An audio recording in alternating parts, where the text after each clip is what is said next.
We are back on MorningLine. Our guest is Davidson County Sheriff Daron Hall. Good to have him on. We have some calls still waited through the last segment, and I apologize for you guys waiting. Let's go to Jimmy. Jimmy, good morning. Hello. Hi, Jimmy. Go ahead. Oh, how are you doing? Good. What can we do for you? I was wanting to know about this new jail. Yeah, what do you want to know? I thought we spent that $190 million to fix the old jail, not buy a new jail. For code.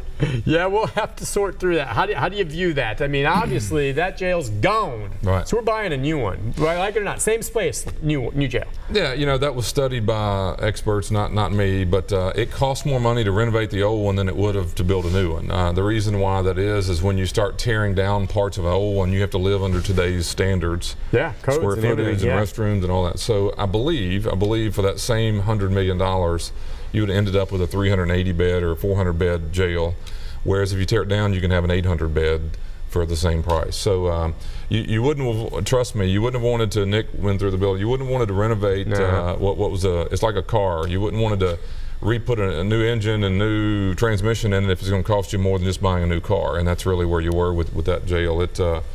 It didn't need to be downtown. I did all I could to stop that, but it's now going to be there, and the money's going to be there. It's going to be more expensive than it would if we'd moved to Harding. We said all that, but the city council decided to move it downtown, and that's where we are, and it'll work fine once we get it up and running. This is going to be a cool looking facility when it's done. Right. It's going to look nice down there. Right. It'll be much improved.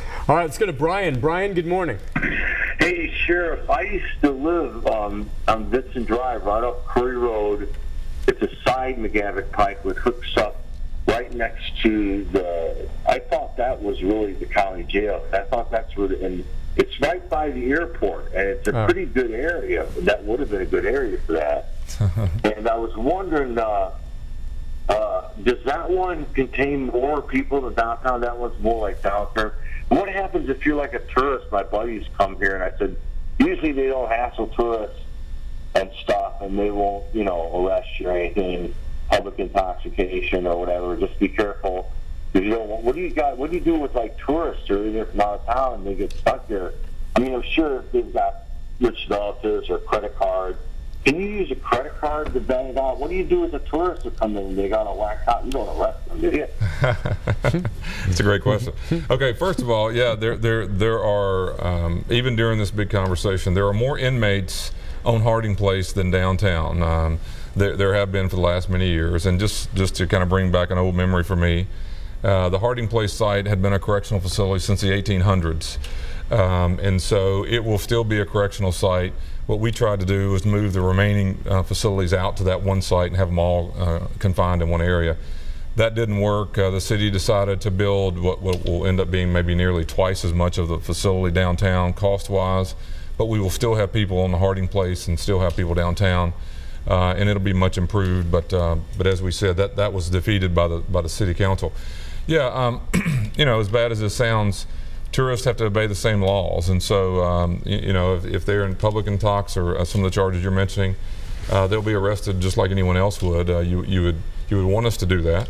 But the truth of the matter is that the way that they bond out is very similar as well. I mean, the technology today, the electronics today, allow people to bond out and be able to get out, I think in a pretty simple, pretty easy way. There are some complications, funny things that you never thought about. If you or I were arrested today and we took your cell phone away, which we do, you probably don't know anyone's phone number anymore. You just look them up. Right. Well, if I took your phone and you're trying to call people to help you, we've got your phone in a locked up setting, and so we've had to work because that phone is not able to use. We don't want you using it inside the system. Can you get a number off it for them? Yeah, and we're working through all the details. That's just not an easy situation anymore because we don't want the device going in the jail. But the truth is, everything, especially young people, they don't dial numbers. They just pull up a name and click. And they click it, And so you're trying to get that information. So no one knows number. You know your own number, I assume. Maybe. I mean, they don't know mom's number. You're not going to know your lawyer's number. No. You don't know, even your work, you just pull it up and click. I mean, they don't, we memorize how to get to someone's house. My kids would get GPS and go. They don't know what to do. So, well, on the bonding out for people, bail bondsmen sometimes kick in, and you guys then release them once a bond has been posted. Right. Now, if someone jumps bond, which means takes off and doesn't show up when they're supposed to, the bondsman is on the hook for it. Your deputies are not, are you guys ever in the position of trying to track down folks that have jumped bond? No, that's not your problem at that point. No. At that point, they're out. Right. If they don't show up, then the bond company, though, sometimes hires individuals, you know, dog the bounty hunter, to go get them, and then they give them a share of whatever the bond is they would have lost. Right. There have been some high-profile incidents lately, one out of Clarksville, where, you know, these alleged, you know, bounty hunters have gotten in some trouble. Do you have any experience with dealing with them, or, you know, how that works? You know, it's as you described it. I mean, the process is pretty simple. The bonding company is out a lot of money. It's worth it to them to pay someone to go hunt for the person, the bounty hunter. It sounds so old-fashioned to me. It is. It's like old Western stuff. I mean, does anyone really ever disappear and never get caught, and the bond company never gets the money back? Yes. Does that happen? I mean, eventually they're going to get caught, or they just literally vanish. I know sometimes they take off for Mexico. Well, some high-profile cases. The courts are going to charge the bonding company. You know, obviously, when the person's due in court, when they're not in court, in essence, the bonding company owes the money. Then it's who cares if it's 2 years from now? The court wants to sentence the person. And they get the money. Okay, so the way it works, and this is really interesting, I think. All right, so if let's say I'm busted and I get a bonding company to front me $100,000 to bond me out. I get out and I've got a court date next Monday, and I take off and head to Mexico and disappear. Monday morning, the judge says, Nick Beres, he's not here, and he looks at the bonding and says, he's not here. I need $100,000 right now. Right. And the bond company gives them $100,000. Right. Now they can get that $100,000 back, right, or a portion of it if they come find me. Yeah, but that's very complicated too as to when. I mean, usually the courts will say, I'm going to give you a 30-day continuance to go find him, you know, or whatever. So there's some of that going on, but at some point the court has to say, bingo, you owe us the money, and we're not refunding what your $100,000 you put up, because that's the gamble, if you will, that the company's on the line. That's why it's worth it to them to pay someone to go look 24 hours a day for me, who's running around in Texas. Because if you can find me, you're saving $100,000. It may cost you $50,000 to pay people to go find them, but it's a pretty interesting business, if that's the right word. I'm not sure that, and it's not regulated very well. It's not. Yeah, you were saying now the way it works, if an individual's arrested and they're then booked into the jail, and they decide, okay, they have a bond now, and they've had their hearing, and they know they can't afford it themselves. Is there a list in the jail? How do they don't know bonding companies, and you're not supposed to promote one bonding company over another. So how do you put them in touch with a bond company? And it's tricky too. If there's a list on the wall, the first name on the list has an advantage over the one in the middle. How do you handle that to make it fair? Well, I don't know if this is a good idea, but when all else fails, the legislature gets involved and passes laws. Okay. The law says we must post the list alphabetically inside the jail, and I think it even tells you where it has to be. That's why you got AAA bonding. Right. AAA, around the clock. AAA. I mean, everybody throws another A in front, and so that's the way the system works. But keep in mind that entire system is driven by money. Yeah. And it really shouldn't be. Money has never been proof that it will predict you'll come to court. It does not. And bond is really about coming to court. The reality is that you know, the state of Kentucky, I think, does this better than anyone. It's the only state in the country. It outlawed bail bonding the way that we know it as a commercial industry.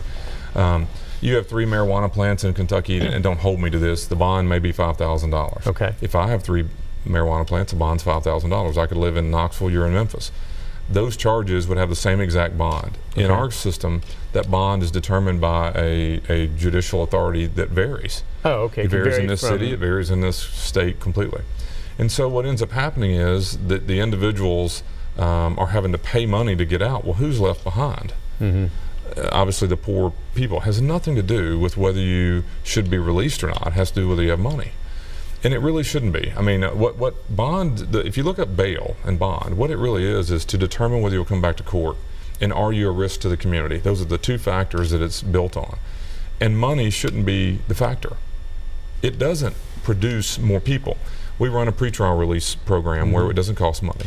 There's a lot of evidence around the country that there is no difference between release on bail and release on a program that's monitoring you that doesn't cost you anything. Yeah. Which is kind of what the feds do. I don't think, I mean, a lot of people say, and we're going to break here, but the feds, when you get out, you're not really posting money. You're on a pretrial release. Right. And you're being monitored, but there isn't an actual bond that has to be paid in the federal system, and it works just as effectively. Let's take a break on that note. When we come back, more of your calls. Our final segment with the sheriff right after this. Yeah, you know that. Why is